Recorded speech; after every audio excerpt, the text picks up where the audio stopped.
This is what Taylor does to teenagers, to obscure women on the internet, now to this anonymous Twitter user. That's what arouses her.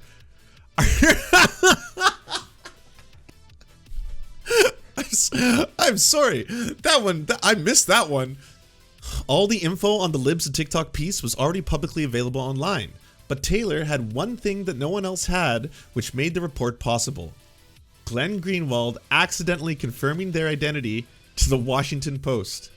It was Glenn Greenwald all along. And reveals someone who has plugged into right-wing discourse for 2 years and is now helping to drive it. And by the way, my friends, you have no idea how many twists and turns are coming up in this story, okay? If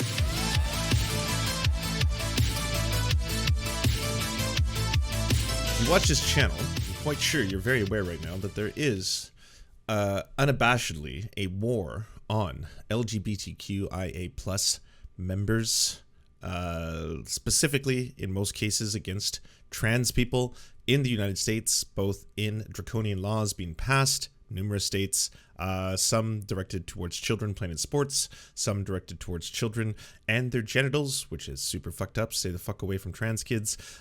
All across the board, it seems that Americans have been pushing for very, very draconian and horrifying and honestly barbarous legislation that is trying to marginalize people whose lives are already marginalized, broadly speaking, by society.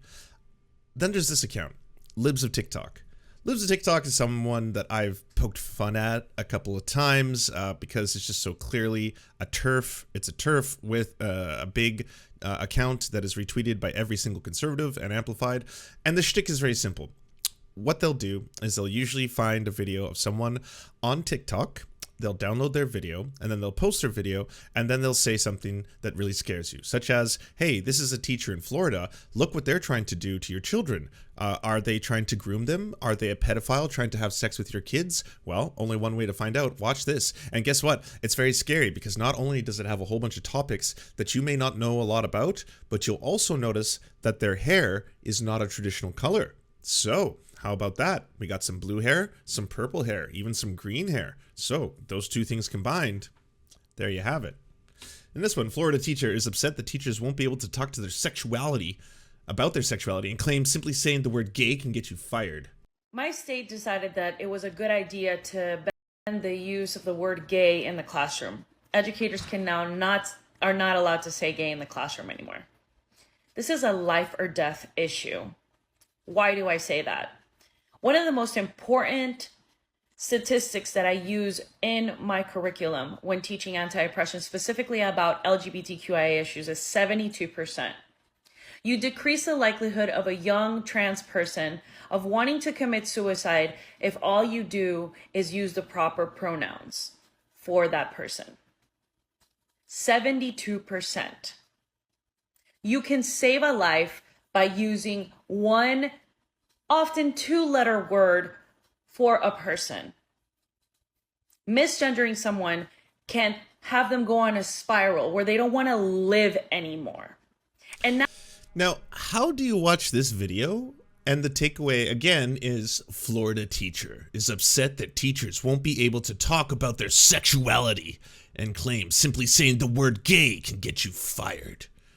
I would say that this is quite a bit of journalistic intent. I feel like you're trying to push a narrative in many ways. And this is one of the nice ones, by the way. The Libs of TikTok account frequently will use the term grooming, pedophile when describing teachers who are trying to talk about these issues. And often the teachers, in most cases, I'm sorry to say, are talking about issues related to safety in their classrooms. Talking about, hey, we always talk about how there's a very high amount of trans people who try to commit suicide, roughly about 42% attempted at some point. That's a horrifyingly high statistic for trans kids. Here's some things that we can do in order to make trans kids feel more loved and welcomed, as they should, as all children should. There shouldn't be a differentiation between whether or not we treat one group of children better than another group. In any other circumstance, you would consider that to be highly horrifying. But in this case, you're not only thinking that it's okay, you're going to legislate it, which is pretty fucked up. And that's it. And then all of a sudden it'll be like, listen to groomer talk about how much they want to groom kids through grooming in the grooming.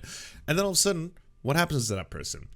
They get a whole bunch of people really angry on the internet because this whole account now is shining a spotlight on them. And then all these people come along. Some of them will be saying things like, you're subhuman, you're degenerate. You know, that's on the nicer end. The other end of them will be like, I want to find where you live and I want to Roblox you because at the end of the day, I think you are a pedophile who's directly trying to endanger kids.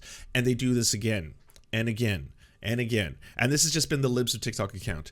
Now, for a while, that's all it was. Libs of TikTok was just a really popular Twitter account that was not even as evil and malicious as it used to be as it is now. Back in the day, a lot of it was kind of that anti-SJW compilation style stuff, right? Now, it's grown to the point where it has been the centerpiece and the focal piece of this culture war, especially amongst conservatives. All the biggest accounts retweeted on a regular basis, whether it's Jack Basavic or Glenn Greenwald. Glenn Greenwald is actually apparently considered the godfather of Libs of TikTok, if you can believe it. Anyways, horrifying account. It's been doing horrifying things. It's been ramping up its calls to violence. It's been ramping up its call. It's as incendiary as everything's getting. This typically is the one that's at the very forefront, but they went mainstream as well. The Libs of TikTok creator, who happens to be a woman, went on to Tucker Carlson show to speak to millions and millions of Tucker Carlson fans about how she's being censored by big tech because Twitter shut down the account a couple times for hate speech. Didn't shut it down permanently. It was just a little temporary suspension. It came back. Boom, you got yourself a prime time on Tucker Carlson tonight. And now enter the article. Taylor Lorenz, who is absolutely vilified and despised by the right now. And I'm going to say for a couple of reasons, okay? She did do an interview on MSNBC in which she cried in that interview and said how she was often the target of online harassment. So that alone was going to give the right a whole bunch of ammunition in this arena. The right wing is suddenly going to be like, oh, tears, woman, talking about blah. So the misogyny machine ramped up very heavily, and she became a target of a whole bunch of people, from the quartering to, again, Glenn Greenwald. Glenn Greenwald fucking hates Taylor. I don't know what it is, why he hates her so much, but he goes so hard on Taylor on a regular basis. I'm just like, holy shit, Glenn, what did she do to you? Where does this vendetta stem from? Anyways, this article suddenly, this is before it came out. The article came out today, mind you, but just the fact that this article is about to come out and all the drama behind it has been exploding in right and left online circles for a while. If I can give you a little taste, right? Not before we get to Matt Binder's thing. So, yesterday, we get this one. Taylor Lorenz is about to expose the private citizen behind some anonymous account on Twitter, and when people criticize her for it, she and her friends will claim Taylor is the real victim. TM. And anyone criticizing this type of journalism will be guilty of causing her trauma. And the person that Glenn is retweeting here happens to be Ron DeSantis's press secretary. Yeah. Christina Pushaw.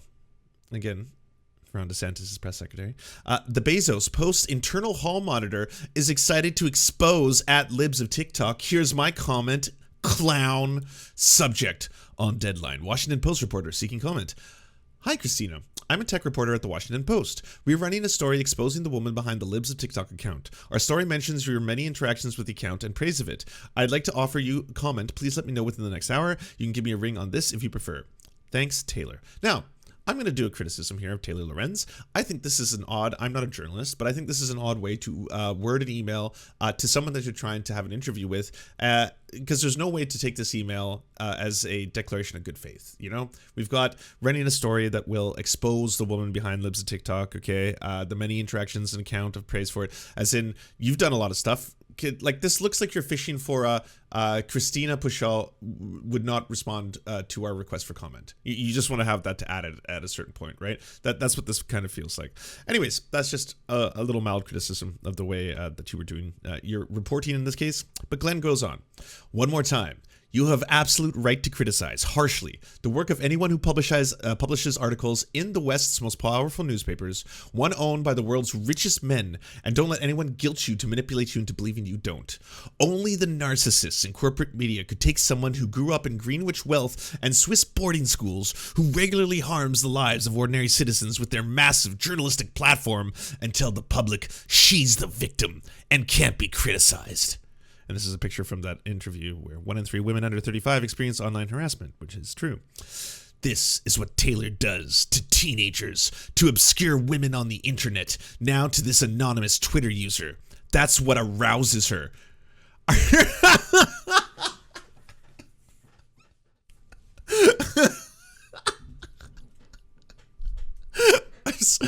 I'm sorry.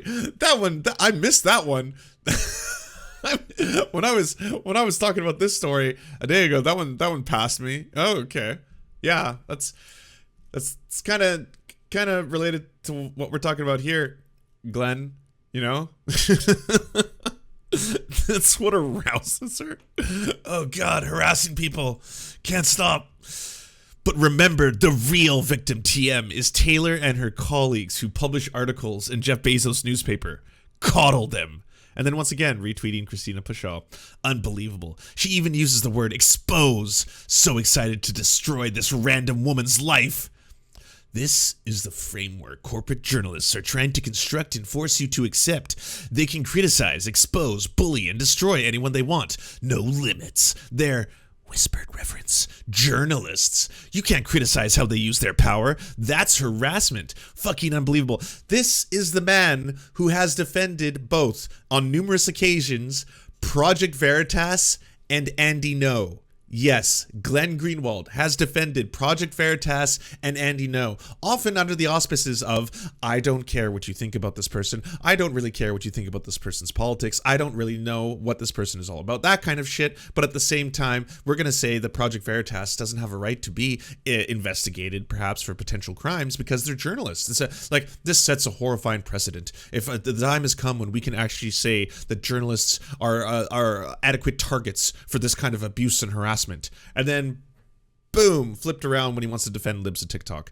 Glenn Greenwald obviously taking a very, very ideological line in the sand, but that's only on one side. He is drunk on, of course, the milk of ideology, you know, and that has changed him as changed others. If you are wise enough to ingest the words of Zizek, perhaps you won't be as prevalent to fall down this rabbit hole. Fucking unbelievable. Taylor Lorenz, after sobbing on national TV 2 weeks ago, claiming she's the victim of harassment, showed up at the house of the relatives of the citizens behind Libs of TikTok and badgered them. According to Libs of TikTok, the bullies claim to be bullied. What's the new journalistic principle being applied? Is it now permissible to journalists to investigate and expose the real identity of any anonymous social media user? Or is it just permissible if the anonymous social media user has a certain kind of politics? Kind of meant this as hyperbole in a reply, but it's now clear that it's more literal than hyperbolic. Yes, liberals worship giant media corporations and think their resources shouldn't be used against powerful institutions like the CIA or the NSA or the Pentagon, but against private, anonymous citizens with bad politics. That's what they think journalism is. By the way, if you have grown a social media site to the size of having over 600,000 followers, larger than some social media sites of journalistic outlooks, yes, there is a certain degree of responsibility one has in what you publish or put forward. Like, I know you don't have an editorial staff, neither do I when it comes to my tweets, but I now recognize the fact that my Twitter account with over 100,000 followers, yeah, that, like, I should be held accountable. I should be held to a standard. If I just push out fake 100% stories and saying and accusing other people of being pedophiles, and my false accusations of pedophilia result in the people of whom I'm accusing in getting direct and targeted harassment to them and their families, then yes, I, Lance, should be held accountable for that. I know that, like, I'm not even saying this is, oh, that clip is going to haunt you, Lance. Good.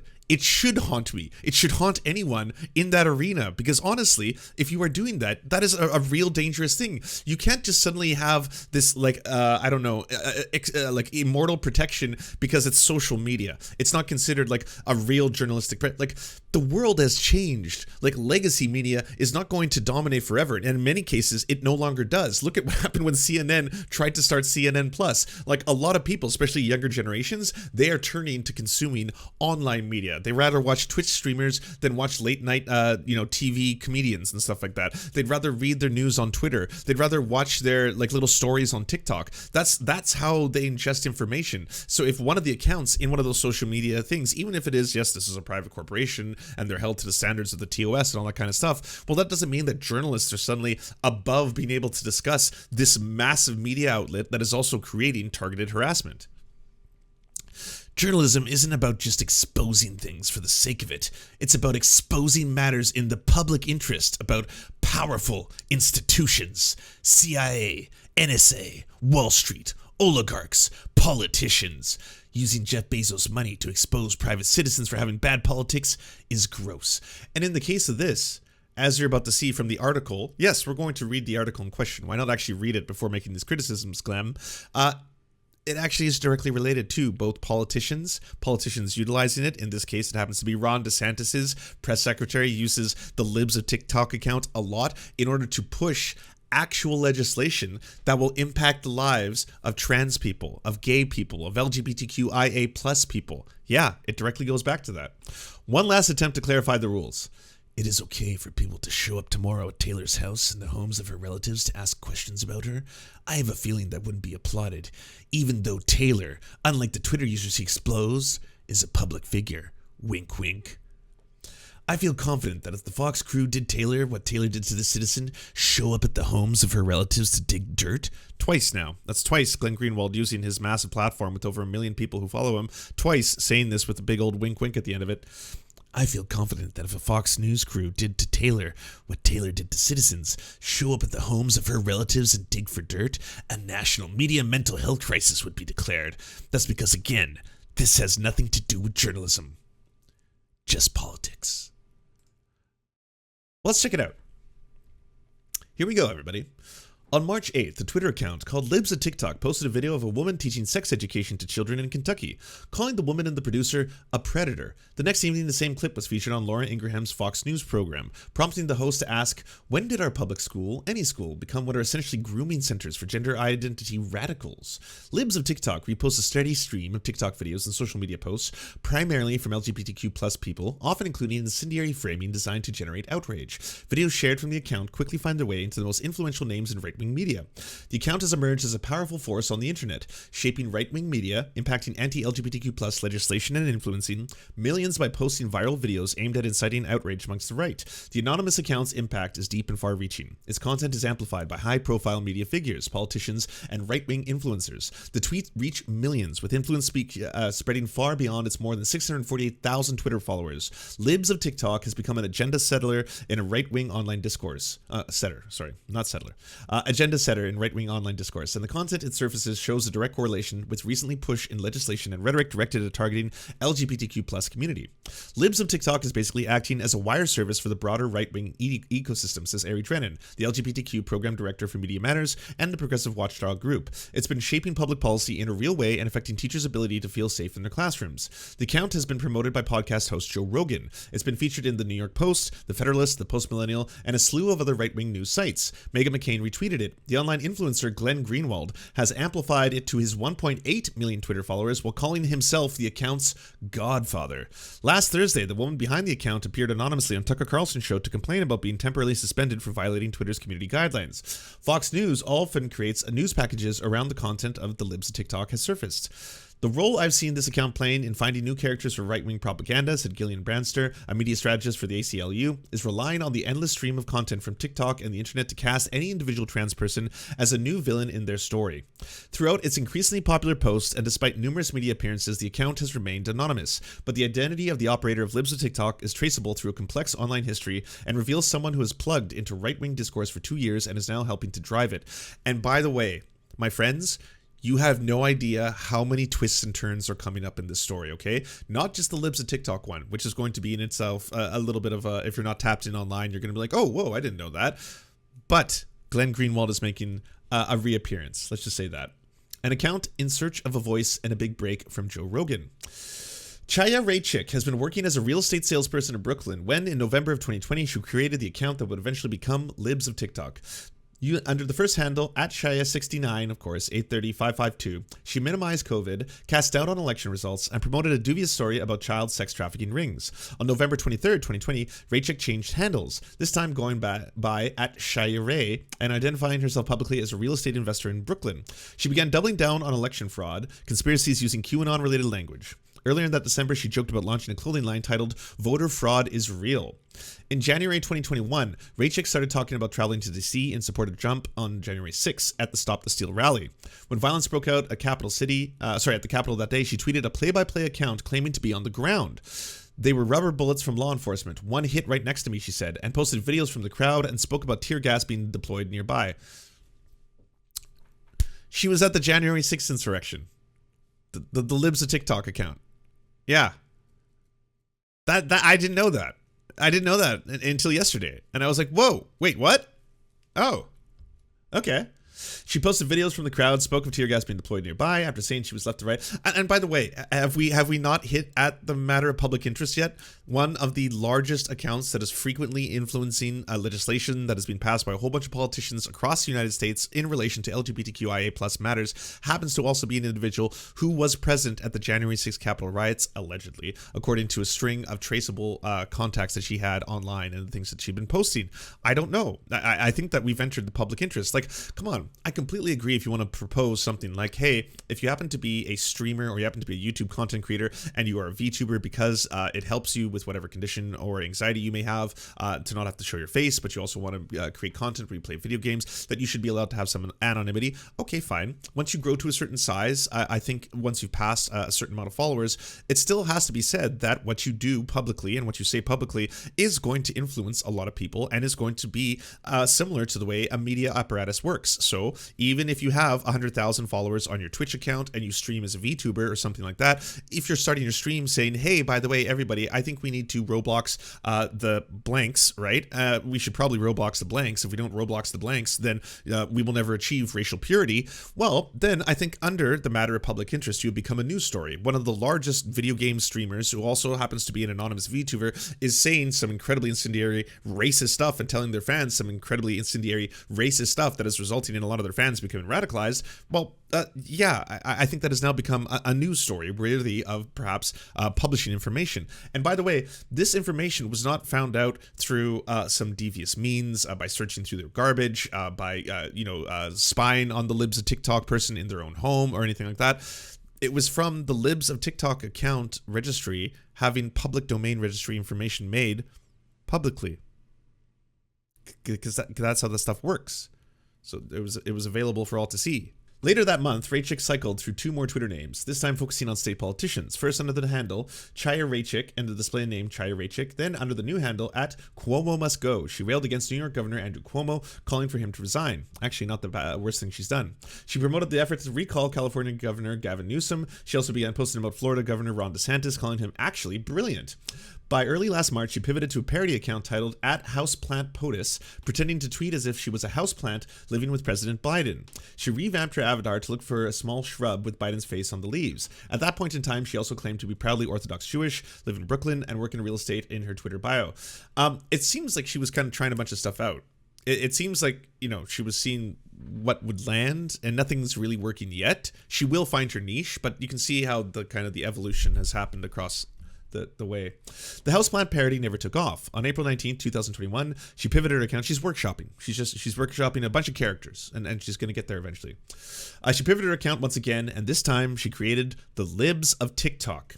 Just 4 months after getting started, Libs of TikTok got its big break. Joe Rogan started promoting the account to his millions of listeners of his hit podcast. He mentioned it several times on a show in August, then again in late September. Libs of TikTok is one of the greatest fucking accounts of all time, he said. With a seal of approval, Rachik's following skyrocketed. Libs of TikTok gained more prominence through the end of the last year, cementing its spot in the right-wing media outrage cycle. Its attack on the LGBTQ plus community has also escalated. By January, Rachik's page was leaning hard into the groomer discourse, calling for any teacher who comes out as gay to their students to be fired on the spot. Any teacher who utters the words, "I came out to my students," should be fired on the spot. And then here's video footage of someone, I guess you could say this is directly calling for the termination of someone's job. Yeah, directly for your massive, massive account. Interesting that. Isn't this the shit that Glenn Greenwald rallies against all the time? Isn't this all the fucking cancel culture, free speech absolutist biggest fear? Like, I'm looking at you too, Ben Burgess. Like, every single person, they're always like, hey, well, I mean, they shouldn't go after academia. They shouldn't go after educators. I mean, are we going to go after educators for what they do on social media on the other end? And this one is just like, hey, they should be fired on the spot, says the Libs of TikTok account. Her anti-trans tweets went especially viral. She called on her followers to contact schools that were allowing boys in the girls' bathrooms and pushed the false conspiracy theory that schools were installing litter boxes in bathrooms for children who identify as cats. She also purported that adults who teach children about LGBTQ plus identities are abusive, that gender nonconforming or that being gender nonconforming or an ally to the LGBTQ plus community is a mental illness, and referred to schools as government-run indoctrination camps for the LGBTQ plus community. Like, so much shit, so much constant, like, all the things right now that everyone is aghast at or pretending to be aghast at on the right, between, you know, the Quarterine, Jack Pasibic, Glenn Greenwald, all of them, who are just like, how the fuck could they do this? How could they go after the creator of this anonymous account? The creator of this anonymous account had been going other people for a very long time. You just didn't care, because you don't care if it's happening to people who happen to be marginalized. You don't care if it happens to be people who are in the LGBTQIA+. If one of those individuals, you're like, fine, go after them. Call them a groomer. Call them a pedophile. Do all these things that'll vilify them for life. Do all these things that might cause them physical harm. Get them fired from their jobs. Get them ostracized from society. Do everything horrible to those people because we hate them. But if you go after this one single massive account that's doing that, suddenly you are doxing people and you are doing the worst crime ever known. Yes, that is right. As soon as it flips around. It just really shows you who these people hate. Libs of TikTok is shaping our entire political conversation about the rights of LGBTQ people to participate in society, Trennan said. It feels like they're single-handedly taking us back a decade in terms of the public discourse around LGBTQ rights. It's been like nothing we've ever really seen. Now, part of this has a little bit to do, and we'll get to this when we get to the H3H3 segment, with the way some people, and this has nothing to do with the educators or Libs of TikTok, I'm just talking about separately. This is going to be, I'm going to acknowledge some things, and this is me. The way I speak about some issues, whether it's related to racial issues in both the US and Canada, LGBTQ plus issues, indigenous issues, I often speak about these issues with the assumption that the audience I'm speaking to has already gotten a lot of the precursor knowledge to be able to discuss these. So my job as a communicator when I'm doing my live show is usually reaching an audience who's already at that 201 level when it comes to understanding some of these kind of things. So if I went into the street and I was speaking to someone who happens to be very conservative, and I started explaining to him about how there is a system of white supremacy in which there are different levers of power, any of that, that person is most likely going to shut down immediately, right? And a lot of the people who are doing these videos, whether it's the teachers or educators, they are speaking to people at such a level of which they have not already understood these issues. If you already are a conservative who hates trans people, then your understanding of gender, sexuality is going to be, I'd say, very rudimentary, right? You're probably going to be a biological essentialist, and it doesn't go further beyond boy's penis, girl's vagina. That's the limits of your understanding of this, probably, because you don't want to learn more, or you're just so scared of it because you've been taught that it's big and scary, and this is going to transform you and your kids into the trans. You know, that's probably where you're coming from. So a lot of these teachers, when they're making these kind of videos, they're trying to appeal to people and they're trying to explain these concepts to people. Sometimes they're doing it in a way that is just supposed to, broadly speaking, reach a lot more people. The way that certain people are really good communicators, like Carl Sagan, for being able to take scientific ideas and spread it to the layman like myself, right? So some of them are like that. The other ones are speaking at it at a very high level that they would often speak to, I'm sure, other members of the LGBTQIA plus community, because they're doing it in what they thought is kind of a safe space. It's not. TikTok is public, but they're doing it with a couple of hashtags like,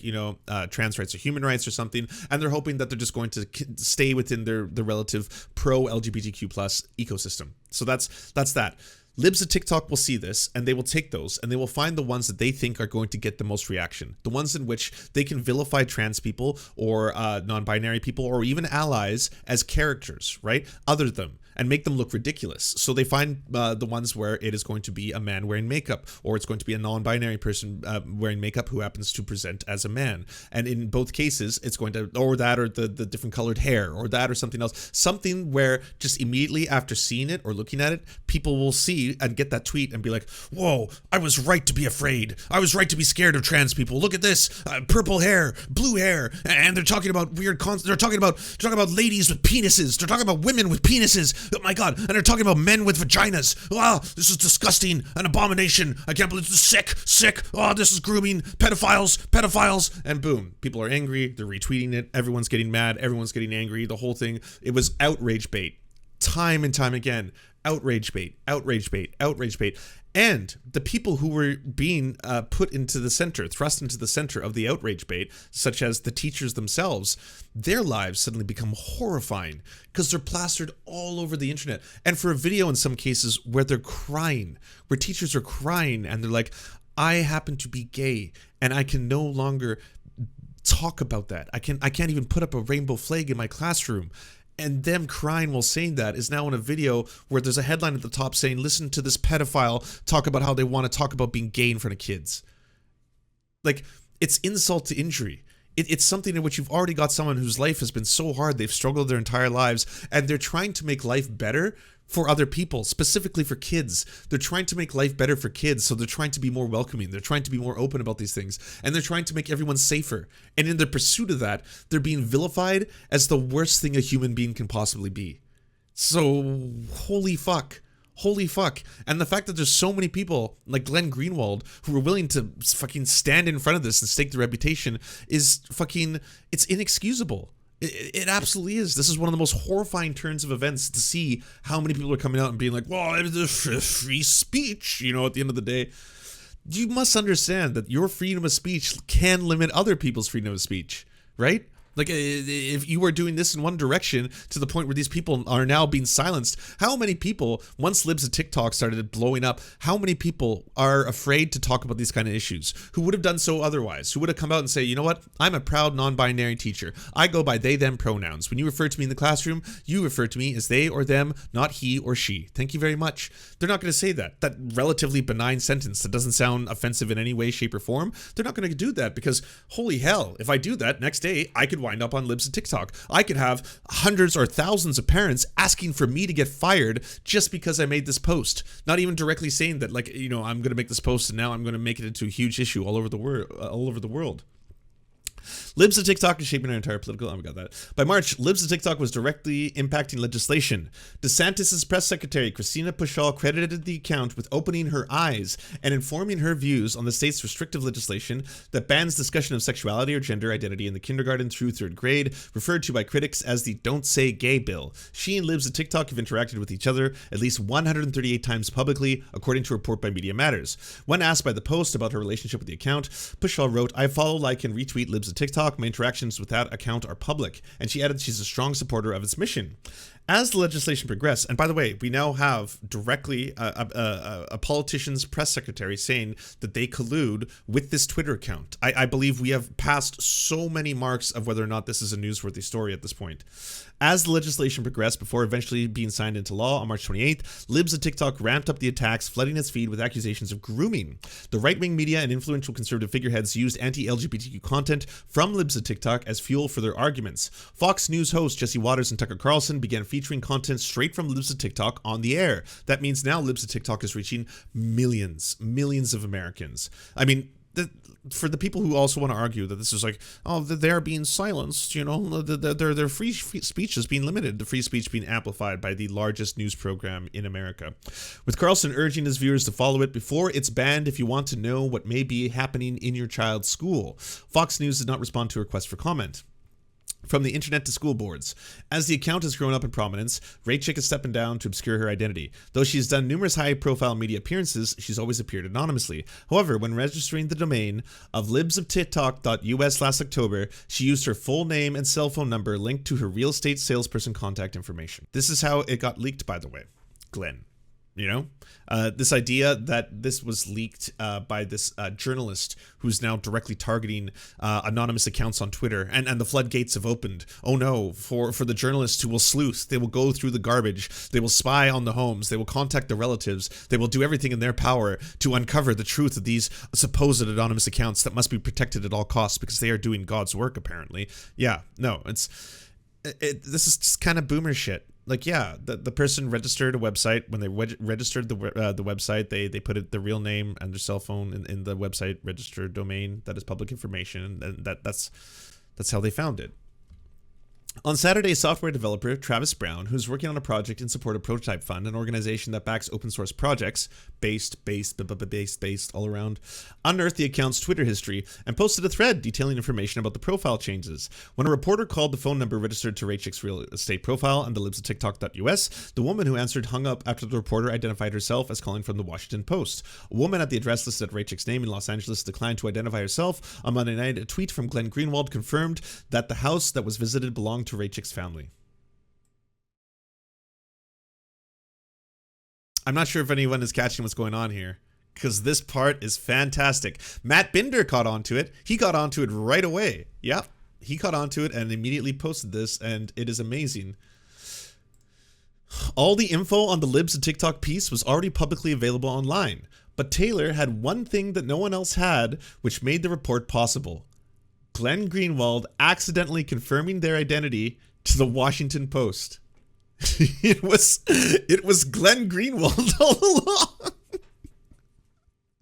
There's the twist. And I love this part. This is a stupid viral lie being spread by Taylor. She announced she intended to publish Libs of TikTok's name after Libs of TikTok provided proof Taylor went to relatives' houses and asked me to report it to deter Taylor from stalking more people. AKA, Matt was right. Like, that's one of the beautiful things about this. Taylor purportedly wrote the article to imply the confirmation came from me. She'd already announced to multiple people she knew my name and would publish it. The Washington Post tried to pretend I provided the confirmation because they're lying gossips who lie routinely about their enemies. I really want the parallel world in which people visit Taylor's house and the homes and the workplace of her relatives to dig up dirt on her. I have a strong feeling that people defending Taylor doing this to private citizens won't be similarly supportive if it's done to her. Here's a story of Taylor telling Ron DeSantis' press secretary that she was running a story exposing the identities of Libs of TikTok hours before Libs of TikTok asked me to publicize the fact that Taylor was going to the relative's home. That doesn't change what Matt Binder said at all. At all. Like, holy shit. And this is just a you love to see it moment. Though Raycheck has claimed to run the account alone, last August, Grant Lally, a lawyer and Republican operative, filed a trademark for the Libs of TikTok as a news reporter service. Lally said he is not at liberty to comment on whether he was reached by the Post. I don't do this for money or fame, Raycheck told the New York Post, which, like other outlets interviewing her, allowed her to speak on the conditions of anonymity in February while comparing herself to Project Veritas. I'm not some politician or blue-check journalist. I feel like there are so many other small stories that are important that aren't getting out, and that's what I'm here for. In another anonymous interview, she claims to have left New York for somewhere in California, recently turning the account into a full-time job. For a while, she was soliciting donations through Venmo. And while Libs of TikTok briefly had a TikTok account of its own, it was suspended for violating the community guidelines. Last week, the account was briefly suspended from Twitter for a second time for violating the platform's rules on targeted harassment. But Libs of TikTok continues to amass followers across the internet. It has more than 65,000 followers on Instagram, nearly 10,000 followers on YouTube, and a robust presence of right-wing YouTube competitor Rumble, along with other right-wing apps like Gab and Getter. It also is building out an email database through the newsletter platform Review. Raycheck has said in interviews that she crowdsources the content for the feed from a flood of messages she receives every day. In that sense, Libs of TikTok is a collective, molded to the hive mind of the right-wing internet. She views her, which is directly now saying that it collaborates with Ron DeSantis' press secretary. So, I'm sorry, Glenn. This is absolutely 100% newsworthy.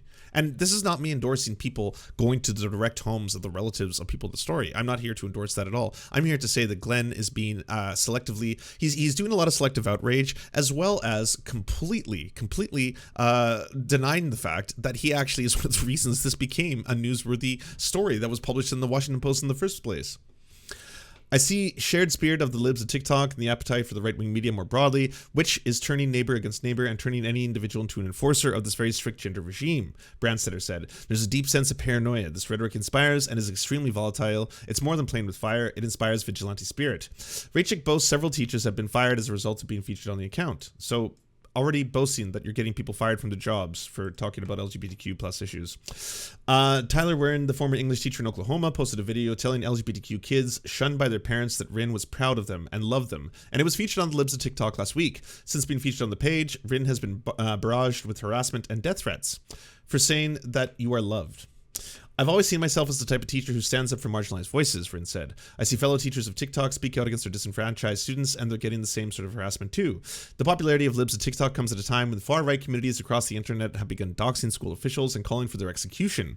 Parents of LGBTQ plus youth have been driven out of their towns. Local school board members have reported death threats. On a recent podcast, Raycheck said that her following continues to grow. The fullest extent of the impact may not be realized until the elections this fall. She has encouraged her audience to overtake school boards and run in local elections. These people, she said, referring to members of the LGBTQ plus community, some of them are literally evil and grooming kids, and they should not be allowed in schools. They should not be teachers. Members of the LGBT plus community who still attempt to use platforms like TikTok to educate people on gay or trans issues are subject to intense online abuse, calling it a chilling effect. The Libs of TikTok is playing on the fears and misunderstandings of who trans people are, while amping up extreme rhetoric and normalizing portraying queer people as inherently dangerous to children, Brandstetter said. It's hard to stoke moral panic without the main characters, and the roles of the Libs of TikTok is playing and finding those characters, which is the thing that is so incredibly hypocritical about all this, is that You want to have this untold and unaccountable, unaccountable is the best word for it, unaccountable power to be able to target and harass people who are trans, people who are gay, people who are like any member of the LGBTQ plus community. You want to be able to harass them, get them fired, get them attacked if it happens, right? That's something that you want, and you want it to be something that you can do while remaining 100% anonymous and unaccountable. Like, you want to be able to hide behind just the veneer of this anonymous TikTok account, or sorry, Twitter account now, because you got kicked off of TikTok, and then do all the harassment yourself. Dish it out, but if it ever comes back in the other direction, you don't want anyone to know who you are, because you don't want harassment at the end of the day. I mean, that would be horrible. Who likes harassment? Harassment's fucking horrible, right? The Matt Binder part was wild. Right-wingers have no idea that Taylor Lorenz published. They're just making things up based on the outrage. No home addresses or phone numbers were shared by any reporter. It's true. Is your address public knowledge? Just asking for purely journalistic research purposes. That we just read the entire article. The address was not published. It was just the name, as well as their activity that took place in relation to the January 6th riots. Chad Loader has a whole thread talking about how they'd posted about being at the January 6th insurrection. They were posting video of it. They were doing a tweet-by-tweet, play-by-play, stuff like that. All the dots were kind of connected together by Travis Brown.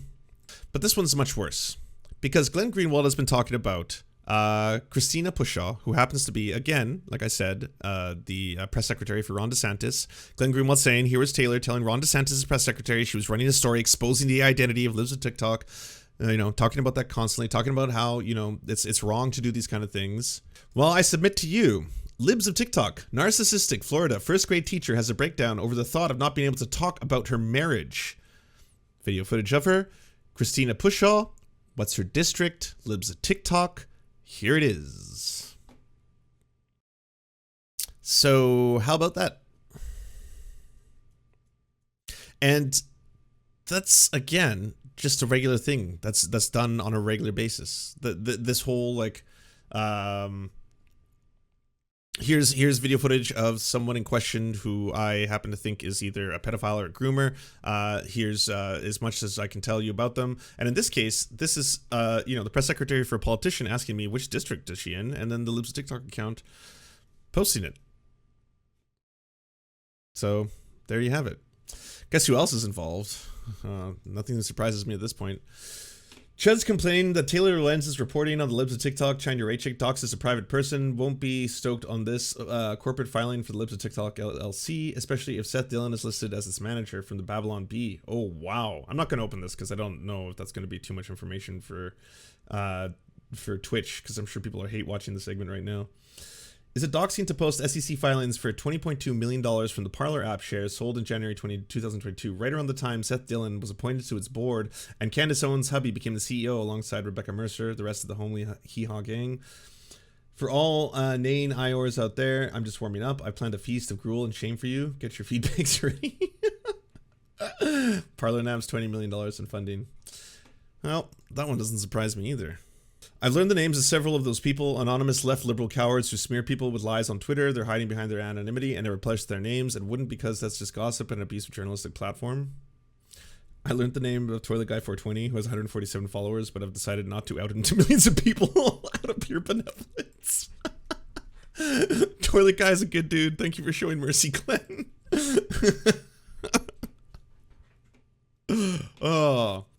She's also being accused of being an anti-Semite. Whoa. Stop anti-Semitism. Why was it crucial for Taylor Lorenz to mention the creator of Libs of TikTok was an Orthodox Jew? Violent anti-Semitic attacks, especially in New York City, are skyrocketing. This is nothing but already give a biased lunatic more ammo to attack Jews. Awful.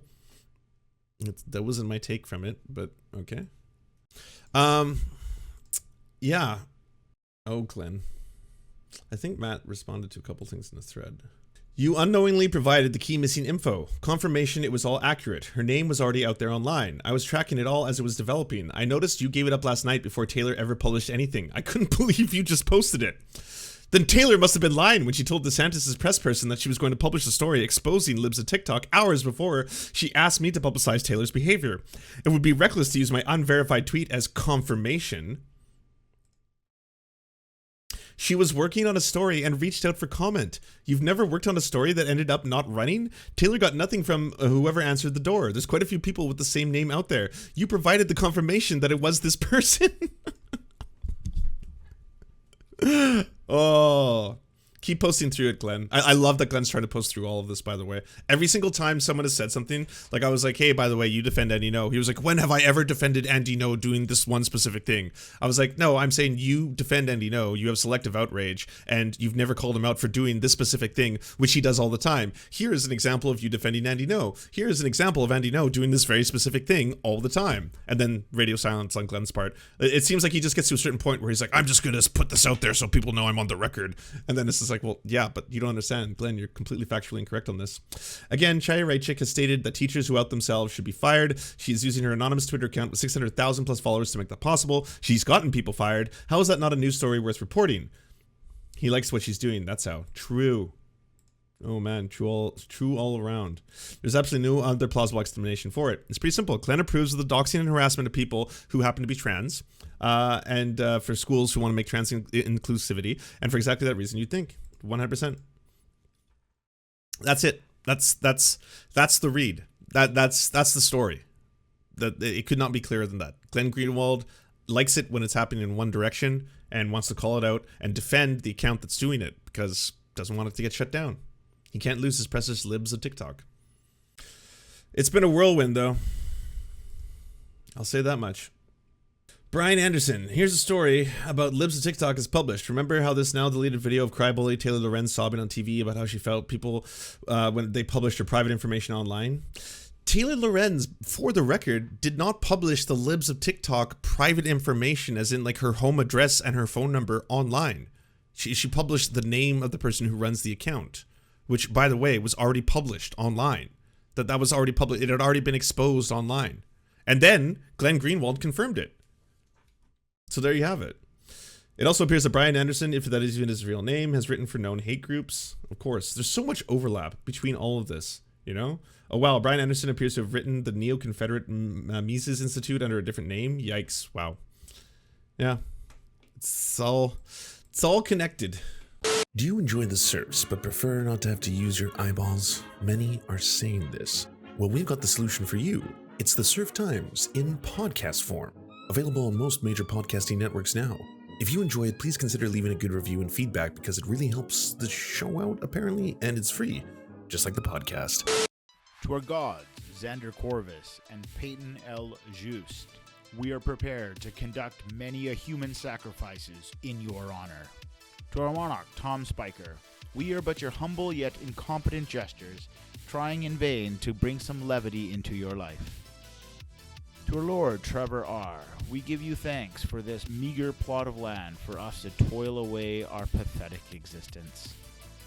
To our brave knights, Carl Wauer, Tony, D.M. Rivera, Resident Scarecrow, Sir Nickus, Mayred, Cheryl Alvarez, Ruben Kelly, Brandon, Words Greenwood, Nate, Hegbert Celine, Matthew Scarborough, Stellar Vision, Ariane McCarthy, Daniel Sutton, Coulter Smith, Jenna Tal, Quiet 185, Anna Loves Riley, Omni, Riley and Anna, Poodlehawk, The Tim Caucus, Multimondi, Trevor Janis, Lemmy 101, Anthropophojak, Saren 42, Catherine, Ramon Acosta, Nkosin, Agent NDN, Violent Orchard, Political Puppy, Andreas Chiringuito, Zach Christensen, Todd Buckingham, and Todd Lajeunesse. We salute our mighty heroes off to conquest some bread in some far-off land.